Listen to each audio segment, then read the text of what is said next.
Okay, last set of introducers. We have John and Lovre.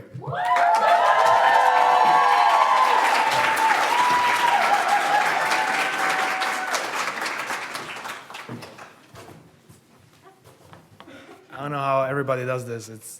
It's wild. There's too many people, too many eyes looking at you. It's scary. So I'm Lovre. And I'm John. And yeah, we have the honor of introducing our next speaker. So my first memory of this person was actually last year. We landed in Vegas. We got picked up by a limo. We're popping $10 champagne because we spent our freaking money on the limo. And, we're just enjoying life. And it just felt like I've known this person for a long, long time, not just only a couple of months. And it felt like, another weekend in our just series of weekends in Vegas. Yeah, I'm sensing a little pattern because the first time I met this person was the very first day that I moved to Berkeley at a block party in downtown Oakland. And they were actually one of the first classmates that I met from my year. And meeting them made me really confident in the decision that early on that I picked the right place and I was gonna be able to find my people. Beyond wanting to bring people together, oftentimes through partying, this person has a really great sense of ambition that really inspires me and a lot of us to go beyond and do things that we never thought we were actually capable of. So yeah, three things that come to my mind when I think about this person is determination, resilience, and stepping outside of the comfort zone. Determination. I feel like myself and a lot of people here, we worked at kind of semi-shitty jobs and didn't get that good pay, and then now we went to an MBA or we're gonna join that good life. Well, this person already had that good life, but they just felt like they were meant for something bigger, something greater, and decided to scratch that, take a step back, join an MBA school, and try it for startups and VCs. And that's something I definitely look up to. The second thing is, okay, that's only one part of the equation. But now, I love Mike Tyson's quote is, everybody's had a plan until they get kicked in the face. So the second portion is resilience. Now, again, showing up to grad school, having a full-time job, club leadership, organizing accelerators, that's the learning curve there is huge. Yes, this person might have taken a couple of naps during class, totally justified. But their ability to adapt, to embrace new challenges, to go above and beyond in what they do is something they should be definitely proud of. And lastly, determination and resilience will only get you so far. You have to want to be at the top. And in order to want to be at the top, you got to have ambition. But if you're going to be at the top, everyone's going to see you. Everyone's going to be able to look into your life, make their decisions about you, and oftentimes judge you. They're going to show your face, and people are going to see it and see who you really are. So there's no better ways to prepare for that, getting out of your comfort zone, going straight to the top, than to apply to a top-level business school. Actually, no, sorry. I mean, to apply to a reality TV show.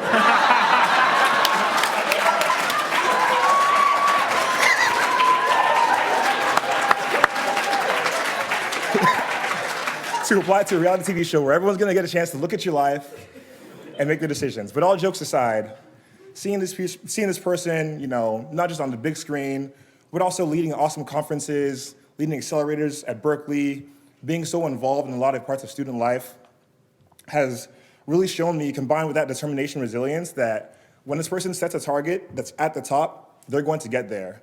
And they really inspire us to do all the same. So, without further ado, please join us in welcoming SK!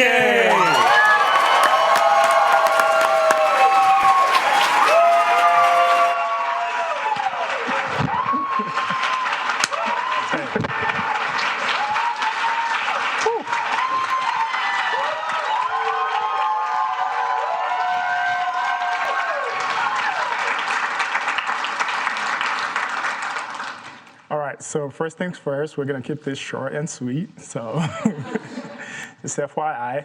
All right.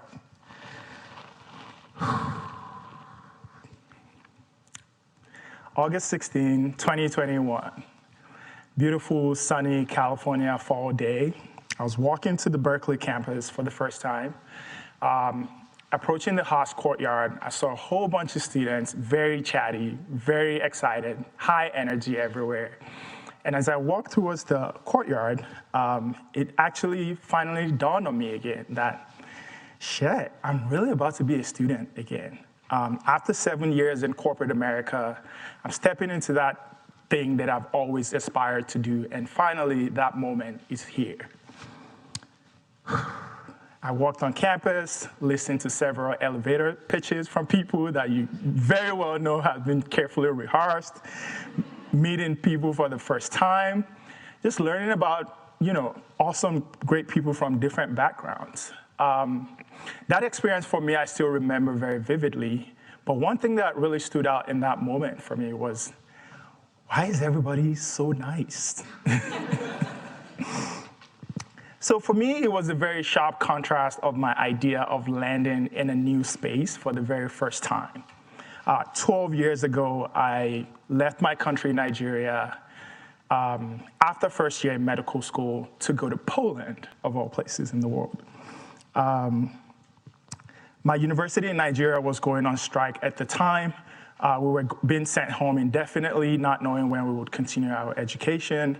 And I really just didn't want to stay home to run my parents' unwanted errands. So I was just looking for opportunities anywhere in the world in search of greener pastures. That wild goose chase led me to Poland, where I landed an internship teaching math to high school kids who were preparing for their SAT exam. So I took it. I remember arriving in Warsaw, Poland, in like sub-zero Polish temperature, proudly donning my African dashiki outfit without a jacket on.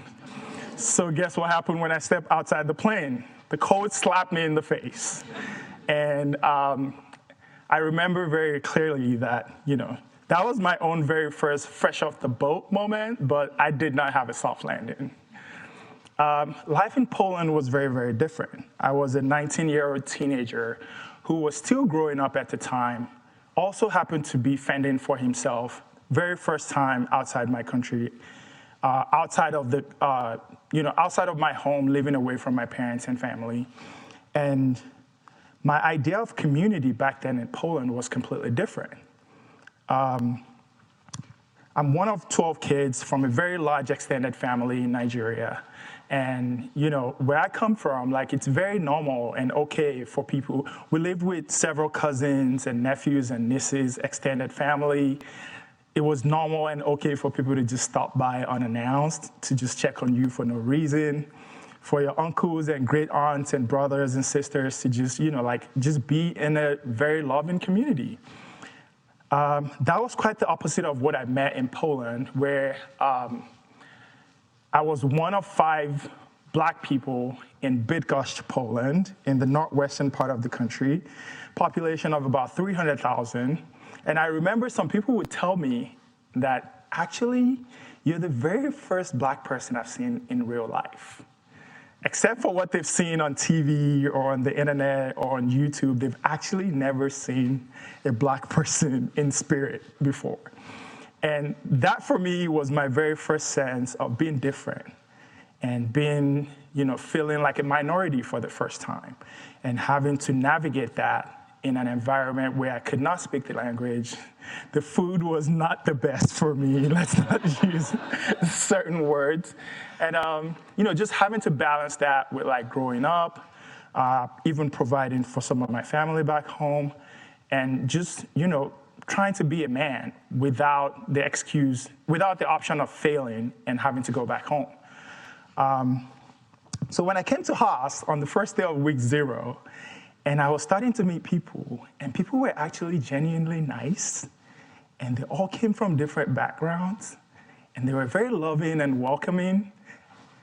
To be honest, I was spoofed for the first time. And I was like, is there a catch? Is this for real? Is this gonna last long? Or is everybody just putting on, their first day in an MBA program face? So as time went on, several weeks came by, friend groups started forming, people started finding their tribes, study groups were assigned, we started taking classes. It just still so happened that feeling and sense of community, of being in a community of actually genuinely nice people remained consistent.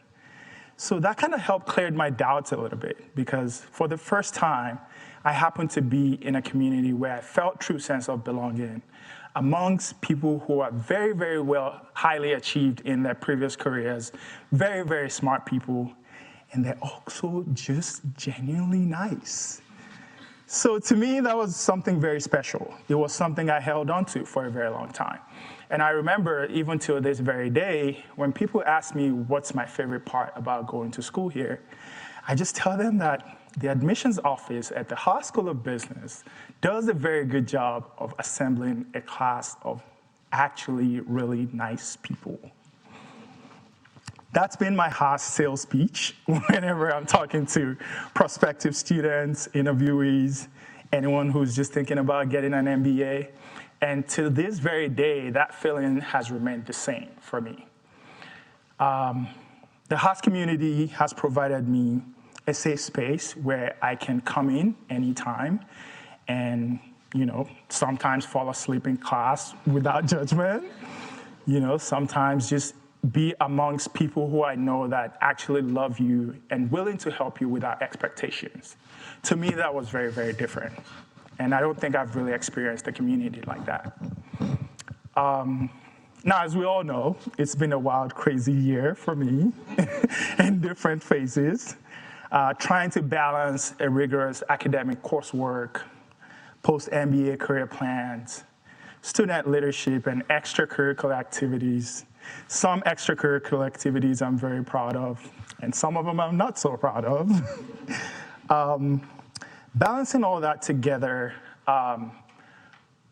in a different environment where all of a sudden I went from the SK who was not afraid to catch some Z's in the class sometimes to someone who is now who is now thrown into the spotlight, and where whatever single action you do is now scrutinized into the public eye.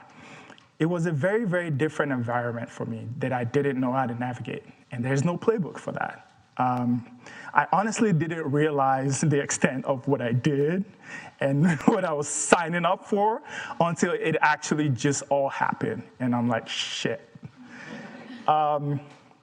Throughout this time, as I was navigating a new reality about myself, throughout this time, as all my dirty laundry and clean laundry was being aired to the world, there was one community and there was one place that I always felt high hopes of coming back to. Whenever I come back to campus and be amongst my peers, sit in lectures, do group projects, homework assignments, those moments really felt like therapy for me, because for the first time, and regardless of whatever is going on in the outside world for me, I had a safe space that I can come back to and feel like I genuinely belong, and feel like people, are always there for me, and people that I can lean on. And to me, that was very, very special.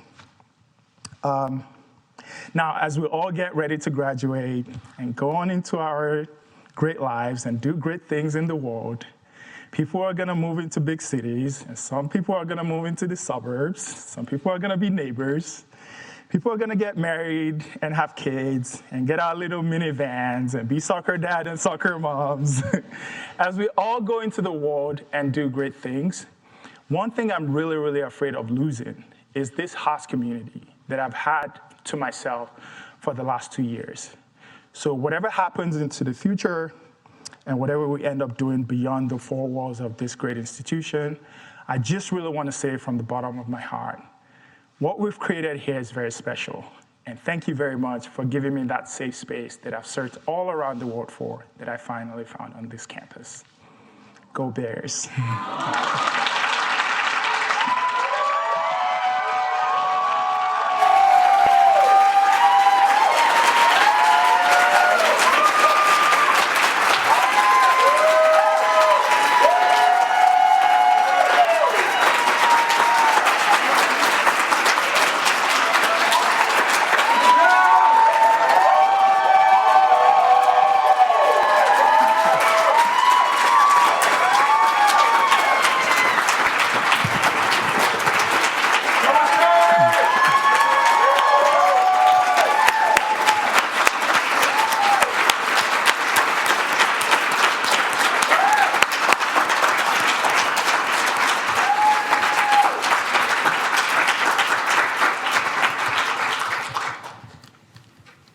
Thanks, SK. Thank you. We have a few announcements before we leave the room. SK will be accepting hugs right here. We have kudos in the back. Please make sure that you've written your kudos for our first two speakers and for SK before you leave. They're really, really special. They really appreciate them.